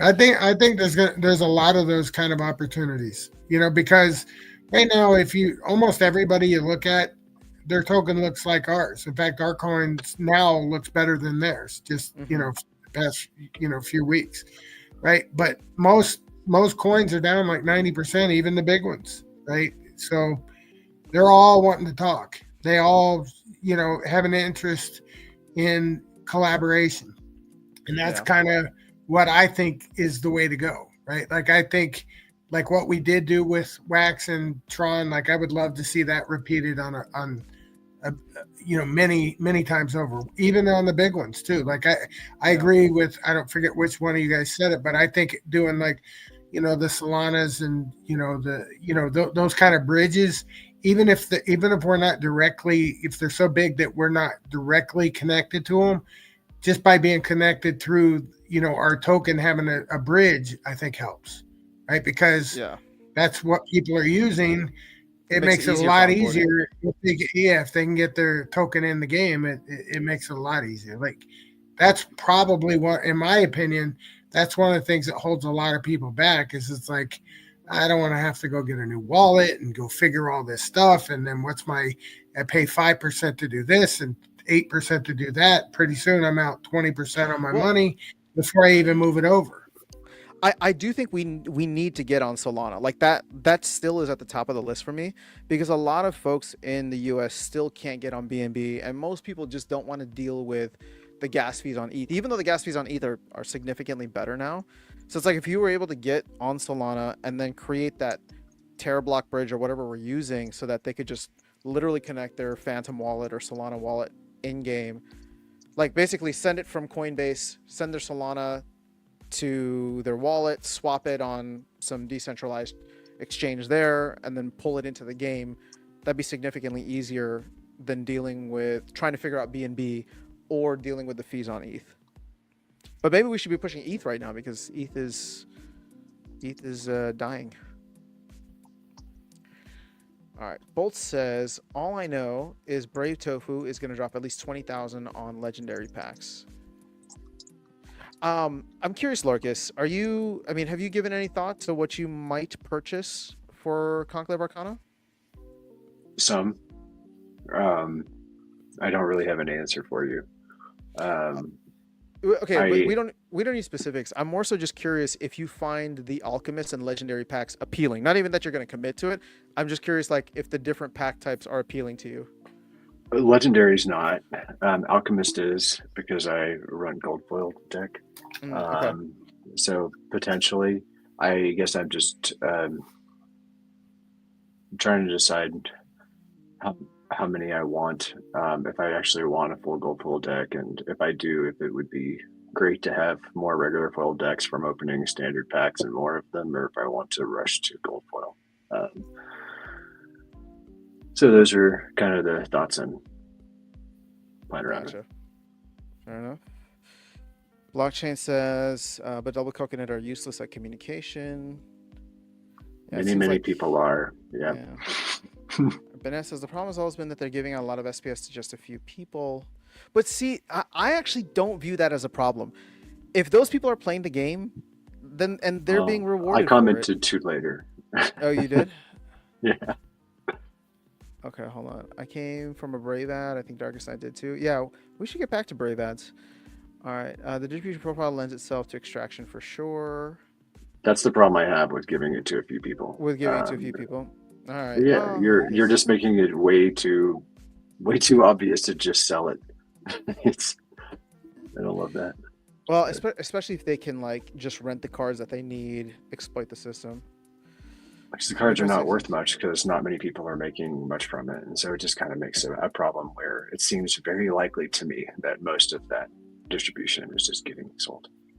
But see that I guess that's what I'm trying to get at. It's like it's literally 1 million SPS a month. Like even if they're selling all of it, I can't imagine that that's like driving the price down. In fact, we haven't really seen that being the thing that's driving the price down. I don't know, maybe. We don't know Wondering- what sort of negative pressure that's applying, but that's like half Fair. of that's basically one season. So it's basically half of a it's basically half of the leaderboard, right? Or half of the rewards for one for season. 1 month at a particular, not for a season. It's the same as one league for a season. So it'd be half of what a particular league would reward over an entire month. Yeah. So it's not nothing. We fight for those rewards in ranked for sure. Fair. I'm wondering if an airdrop like on Solana could be really good at just getting attention. Maybe airdrop a promo card. I know, but like to who and for what? Yeah, I mean, I'm not just said what opposed we to it. airdrop. But He you answered it before I already? got there. Well, we airdrop. I would love it if that could be effective, but it's hard to imagine at these token prices what would be attractive dollar value. I mean, the problem with airdrops is that people love to sell their airdrops. So, I mean, you might get a couple people onboarded, but if you just give them free stuff, they tend to like take it, sell it, and run. Thanks for answering my question ahead of time. Or maybe airdrop a starter pack. Soulkeep gave out even more than like a super whale can get in survival. I could only afford 5 legendary packs. All right. Guys, I have not seen anybody reach out or post what they would like. So if you were in the Keeks top 10, was the first one. He said that he would like either Lorcas or Fisbo, but no one else has responded. Did I miss that? It was up there. Okay, Uh, cool. Oh, that Yeah. was a while back. I think It it is- when he lost. All right. Yeah. So Keegs, Bronze Forever, Brother of, Sinister, Xandroid, Ran. Is known for Sinister knowledge. here? Can he tell us what he Yeah, wants? Sinister, where you at? Sorry. I'm good. Thank you, though. Tails, man, I feel like you've been quiet. Anything you want to add? Or just been kind of I mean, I had a meandering? couple questions. Go for it. So I haven't played Modern this season, honestly, but the wild rewards seem pretty low, and I know the Modern battles and the wild battles seem to be very close. Is anyone seeing a discrepancy in the rewards between the two leagues that would be out of line with the number of battles happening daily? No, I mean You're way they've gotten smarter than me. I hadn't noticed closer. anything like that. But the problem is I think Wild is just skewed because of the doubling of SPS requirements. I wonder if we can get rid of that now, Dave, because we have the Wild season permit. There's a lot of things I would like to change.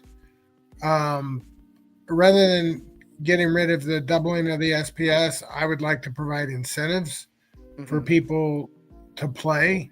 For instance, I don't know, you buy a wild pass, you get something for it, like maybe a rare card or, something like that, just as a way to, say, I wouldn't even say thank you, but you're spending 2,000, you're spending 2,000 deck.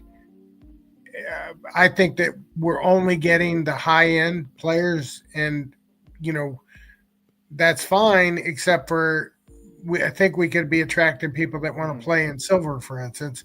But Yes. it doesn't make any sense to play for 2,000 deck. Well, So, and this is why I feel like you can turn the Wild season permit into a backdoor battle pass, right? Because if you give benefits for Wild play only, people will go just for the card or just for the exclusive reward that might be there.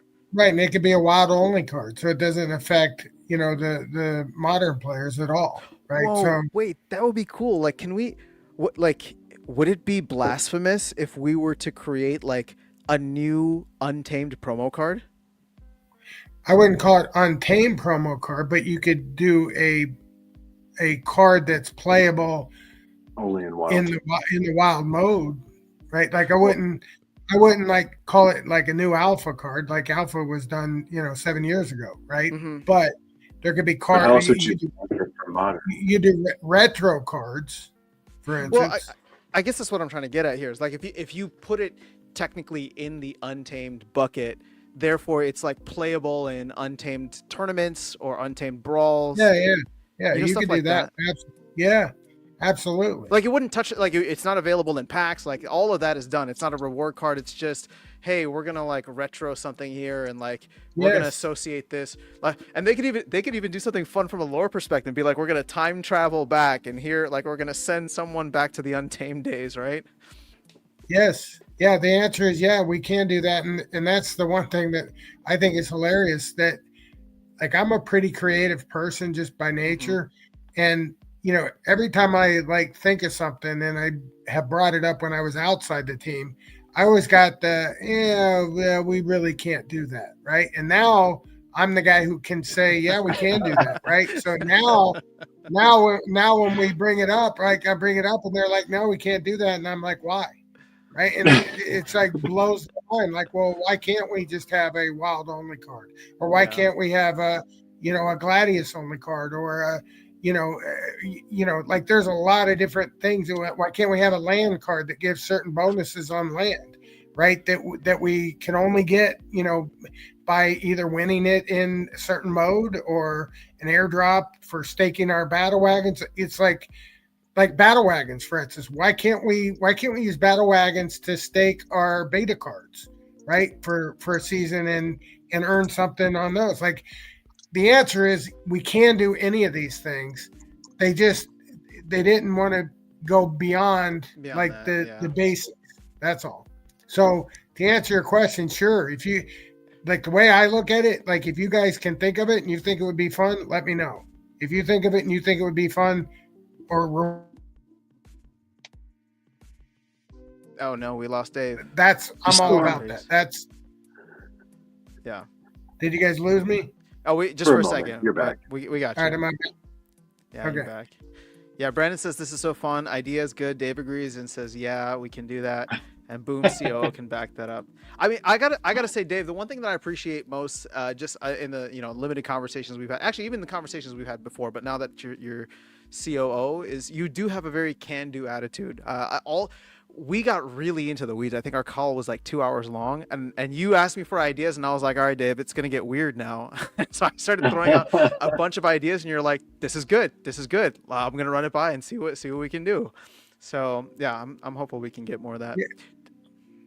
Yeah, and honestly, I want like groups like you guys to get together and expand out and get 20 or 30 guys like talking and coming up with like new cool things, because nobody has a monopoly on ideas, and the way we do things is only the way we do things now, right? Mhm. Like what we do next is completely up in the air. Now, having said that, of course, we're going to still have ranked play, we're still going to have modern, we're still going to have wild, but can we do more with it? The answer is absolutely. I think you would also make a lot of the sad people about Chaos Legion who feel like they're going to be forced to pay the set or the wild permit. You'd make them feel a lot better if they were getting something exclusive for playing in wild, because Yeah, that's the one thing I see the most right now is like, oh, now I have to pay to use my cards and blah blah blah. And it's like, well, I mean, you're paying, but you're also getting something exclusive that people in modern are choosing not to go for because energy is limited. right. And that's like the first comment I got was, oh, we give them cards, we've tried that, they're just gonna bot it, and then it's gonna bring down the game and blah blah blah. And like my answer is like, I don't want to hear the negatives, right? Like I'm okay with you telling me like what to be concerned about, but that's not a reason to do it. Like I mean, that's not a reason to not do Not it. do it, yeah. It's a reason to consider, right? Like, okay, yes, we got to make sure that this isn't make it bottable, and well, actually, in wild it is bottable, but exploitable, I guess would be the word. Yeah. Where somebody's going to fire up 50,000 bots, and these are going to be like everywhere, right? So I'm pretty sure we can come up with a way not to create that headache. And again, this isn't like issue number one. Obviously, we need to get the set out, but course. those are like little things that we could be doing. Like I'm also, like I said, I'm not a one or the other. Like we have soulbound cards. People are like, oh, we shouldn't have soulbound cards. We should just have, everything should be unlocked, right? And my answer is like I like unlocked, but I also like soulbound. Like I like both, and I think that we can do both, right? Like I don't think everything has to be soulbound. I don't think everything has to be unlocked. There's certain spots. There's ways to achieve your objectives, and these are just tools, right? And if we use these tools to encourage people to do the behavior we want, then all of a sudden it's a win-win. And in my opinion, that's where we're going. So we're going to see a lot more. Nice. I want to see a soulbound card market. So there's your you can alpha. only trade soulbound cards for other soulbound cards. That'd be interesting. Wait, Tails, did you have a couple more items? Yeah, I had one other one. Tangent. No, I can still hear you, Dave. I wanted to maybe just add one other piece of feedback because I know you said that would be worthwhile to share some feedback, Dave. And this is probably, I don't know if it would be feedback you can share with Matt or with whoever did the formula for survival mode for the cooldowns.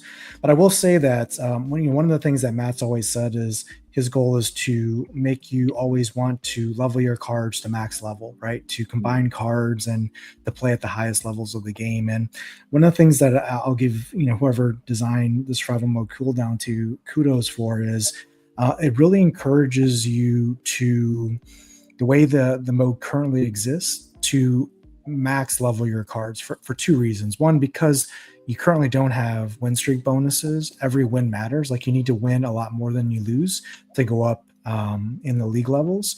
And you don't want to play, subpar cards basically, and lose them for basically the rest of the season, and you get the loss, and it's just not good. But more to the point is, like I opened a bunch of Chaos Legion packs for survival mode recently.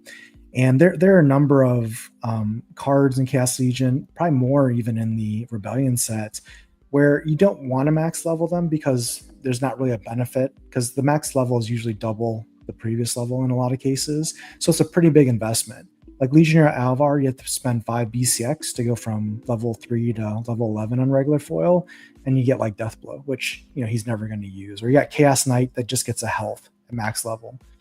Or you get Dampier Stalker, which doesn't really get anything of substance, right? It goes from 4 attack to 5 attack, which is now subject to force field and stuff like that. So there's strategically cards I would traditionally keep not max level, but with survival mode, as I was doing the analytics, I was pushing cards that I normally wouldn't push to max level just because of the cooldown. Because in survival mode, your cards are ultimately going to at some point be removed and die, basically, right? And you're going to have a cooldown because you can't win every battle.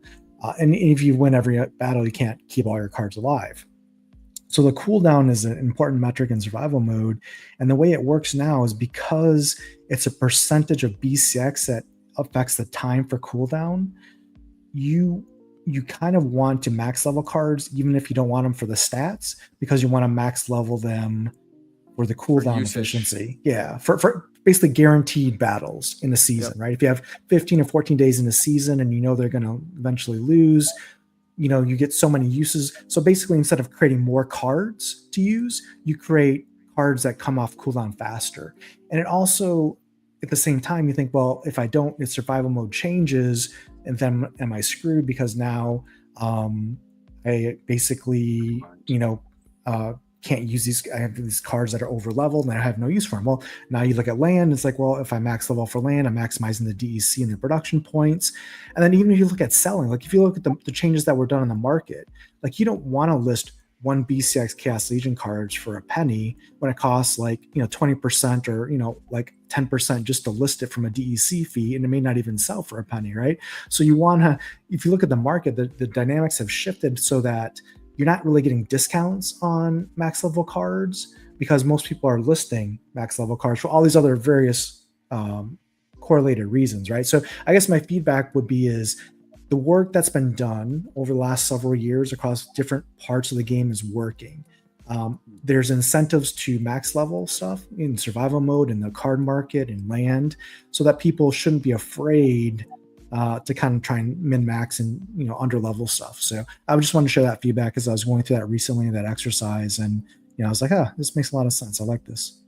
So I would say that I have one card in particular I think is an exception to your rule, and that is Halfling Refugee. I don't know why you'd level that one up for survival mode. It's just so good at 1BCX. Sure. Well, you just spend a lot of glint and get more, basically, is what you need to do. That's what I keep doing. I just keep getting more when gold foil 1BCXs are just fucking awesome for survival mode. I guess that's all I need. Yeah, I think that's excellent feedback, and Tails, we've talked as well, and I like that kind of stuff. Like, none of us in the team, everybody's pretty involved, but you guys see things from different points of view as well, right? So, like, you just explained some of those things I understood, but I really hadn't looked at it that way, right? So, I think that's excellent feedback. I also think that I don't think there's anything wrong with people the people that say we need to have silver level decks and gold decks and like have leagues essentially. I don't think there's anything wrong with that either, right? But again, there's not one way to play the game. There's just different ways to play the game. Some appeal to some people, some appeal to other people. That's how I look at it. Yeah. Sure. Good stuff. All right. Well, we can start to wrap up here. Be respectful of your time, Dave. And what's that? 4 cards that are not going to be claimed by our leaderboard if we want to delegate 4 rebellion cards from this list to people. 4 rebellion cards? Ooh, okay. What about Sales and Aftersound? Did you get them? Did they get theirs in? No. This is all for the it's for the audience. But I mean, I wouldn't. I mind keep them, offering I'm them to them. My favorite card. It's Lorcus. Only because you know what's so funny? I have not been getting as many of the back to basics rule sets. So Dave, I don't know if you've done something on the back end there, but thank you for tweaking my account specifically. I did. Listening to my complaints. I paid attention to that 2-hour conversation. I got that list and I'm checking them off for you. There we go. Appreciate it. All right. Well, let's do this. We can do it in a more rudimentary way. You said you got 4 cards? Yeah, we have 4 cards that will not be claimed by the top 5. I have 9 on my list. So let's do it this way. I'm gonna pick a number. I'll throw it in the private chat between 1 and 100. Guys, if you want a chance at winning a card randomly, go ahead and put a number between 1 and 100 in the chat along with your IGN, and Lorcus will send you a card if you are the top 4 closest. And I'm going to send the number now in the private chat so that you guys can see it. Card delegation, just to be clear. Yeah, it's a card delegation. Yeah. 1 week delegation. And while we're waiting for those to come in, let me catch up on the rest of the chat. So promo card every wallet, starter pack with every wallet. No, that would be too inflationary. But it's already going to be inflationary because it's common and rares only. So I don't hate the idea. It's interesting. But that's like 2,000 additional packs every season. Yeah, that's a great point. Yeah. SPS at 0.817 on High Vision. Yeah, I was just looking at that. Good stuff. Lorcus says maybe just pay me a Heatsmith to give them.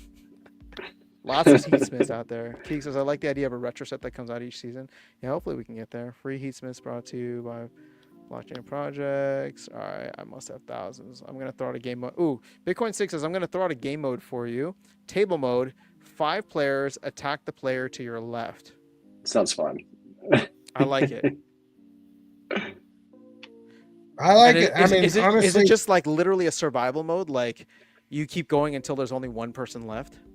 And you'd have this like table, like kind of like a card game where you see like who's around the table, and so you know who you're attacking.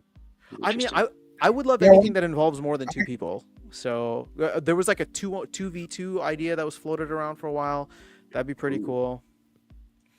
Brandon's saying I can tell you guys a little bit of alpha if you want. Oh yeah, please. There's at least 6 modes that are developed pretty, I mean, like well thought through, white papers drawn up, that kind of level of development. Obviously, they haven't been programmed, but I mean, we can pull out more modes, So I think my understanding was like that would take forever to make new modes. I don't think that's the case. I mean, I actually think that these guys are way more developed than we realized. And the same thing applies to abilities. Like, I was stunned. There's probably 100 abilities that they have that are just sitting on the shelf gathering dust right now. So all the cool new abilities that you see, there's even more sitting on the shelf somewhere. So there's a lot of life left in the game. Sitting on the shelf, as long as there's not more of those. That's fantastic. I don't know about that, but I definitely know there's more abilities that they thought of. I love the again. abilities. I mean, it's the role sets that get overwhelming. Just me. Yeah. All right. Well, there we go. A little bit more. Did you guys get your guess in on how many accounts are going to buy into the pre-sale? Did you guys enter that tournament? Is that still open? Can I still enter that? I did not. So. Yep. Still open. I'm going to run it till the start. Would you like me to drop it in the private chat for you? Yeah, if you can drop it in the private chat, then I'll actually post it here for the group as well. There we go. I mean, it's five rebellion packs, but it's more the it's more the bragging rights. Yeah. All right, guys. Yeah. Check that out from Dave. 5 rebellion packs is worth like $25 these days. Yeah, actually, that's a legit surprise. All right, let's see. We got Brandon saying, please don't gloss over what Lorcas said. What about trading soulbound cards for other soulbound cards? Could put a transaction fee of vouchers or probably DEC. I think it would be cool. Like the reason we made cards unlockable is so that people couldn't exploit our ecosystem. So if we're just trading and allowing people to upgrade cards potentially. Isn't that completely exploitable though? Like you run an account, you bought an account and you get a bunch of legendary cards there, and then you just transfer those all for like common cards into your other main account. You'd have to trade them, so you would need to. To me, you would have to match the burn value. So basically, the burn value would be locked to an account of what those cards were could change. Fine. The reason why what is interesting to me, just to like toss out more info, is like there's just a handful of like gold foil legendaries from like a set that's no longer unlockable that I would love to get my hands on, but like they don't exist on the market. But if I could trade other cards to somebody that has them that they're missing, like that would be interesting to me. Gotcha. Okay. Oh, hold on. I got to jump down here. Noda's in the house, dude. Noda, how are you? That is awesome. I hope you're doing well, my friend. All right. Let's see. Mondroid said it'd be really cool if we could get an item from Jackpot Chest to unbind a soulbound card for free. It's fascinating. That's actually on my list, by the way, Mondroid. That's one of my ideas. Dave's on top of it. Or I guess unlock, not unbind. I think it is unbind, but yeah. All right. I only saw 4 people enter in, so that should make it pretty easy. I mean, Young Eagles wins for sure at 69, not just because it's a meme number, but the number was 67. And then I also see Eliza here at 77. And then I guess there's 7, 69, 77. Is there anybody else? Yeah, and then there's 37. Bananas. There we go. Yeah. Bananas at 37, and then Keegs at 7. So 4 people enter, 4 people win. Fantastic. A lot of cool TCGs, multiplayer battles. Yeah, for sure. All right, Youngest says, I joined late. Happy to hear some positivity. Yo, DJ's here. Let's go. Who's excited about Splinterlands right now? Not us. That's why we're signing off, DJ. Get out of here. Nah, just kidding. We had a great conversation. Dave, I really appreciate you making the time, man. This was a lot of fun. Yeah, I'm happy to be here. And anytime you guys want me, I'm happy to be here. You may want to bring me on later in the show so I don't talk so much. No, this is what we do. That's all we do. You know what's so interesting about this? I was like, let's see how much alpha we can get out of him. And then you just started sharing alpha, and I realized there's probably nobody who can slap you on the back of the wrist because you're the slapper, aren't you? So, Yeah, yeah. I don't. it's just Matt that can get mad at you, but at this point, Yeah, you're getting people hyped in the stream. So let's go. yeah. Honestly, there's a, the obviously I know where we stand and what we have ahead of us, but and where we've been, I couldn't be more excited about the opportunity. I mean, I'm pumped about the future, Same. because Same. we've got all the pieces there. We just haven't properly, assembled them. That's how I look at it. Yep. Yep. I It's a mentioned it great way to earlier. put it. There's so many good things, and if we utilize them all, or even enough of them correctly, we can't do anything other than succeed. Yeah. Yep. I would say that's probably what made you the most frustrated, Lorcas, when we had our conversations over the past couple of months. Is that, like, I think we all see the potential, and it's just frustrating when it's like, ugh, unreached or When it feels squandered, when it feels Yeah, squandered, when it just when it it feels just hurts. Yeah. Yeah, and by the way, I was on y'all's side not that long ago, 6 weeks ago, right? And Sounds like I you're still wanted, on our side, Dave. So, yeah, it's like, I mean, at the end of the day, I want, like when I got the messages like, oh, Locust is upset, you may want to talk to him. When I first got in, and I'm like, well, sure. And then I listened to, what you were upset about, and I'm like, I agree with that. I agree with that. I agree with that. It's not that hard to understand, that you were frustrated for things that you should have been frustrated about. So, like, I don't see anything wrong with that. Like, I think that's great because that means you care, right? You wouldn't be frustrated if you didn't care. Yeah. Very true. we appreciate you, Dave. Thank you. Yep. Thank you. Thanks for making the time, Dave. Lorcas, thank you for setting up the tournament and for the rewards. Guys, make sure you thank Lorcas for putting this all together. Tails, appreciate you coming through and hanging out. Sorry your plans got canceled. It's all good. But, glad you could join us for the full time. I'm just here for the pretty face. you have the And we love it. prettiest. Look at that. Look at that thumbnail right now. It's beautiful. All right, guys, but I hope everybody has an amazing night. If you have not watched the town hall, I would highly recommend going to check it out. There was a lot of good stuff on there, and yeah, we'll be back soon, hopefully with some more stuff, right, Dave? Anytime. Lots of Thank exciting stuff ahead. All right, Dave, hang on for a minute. I'm gonna go ahead and end the stream, guys. Be safe, have a good weekend ahead, and we'll see you all soon. Peace.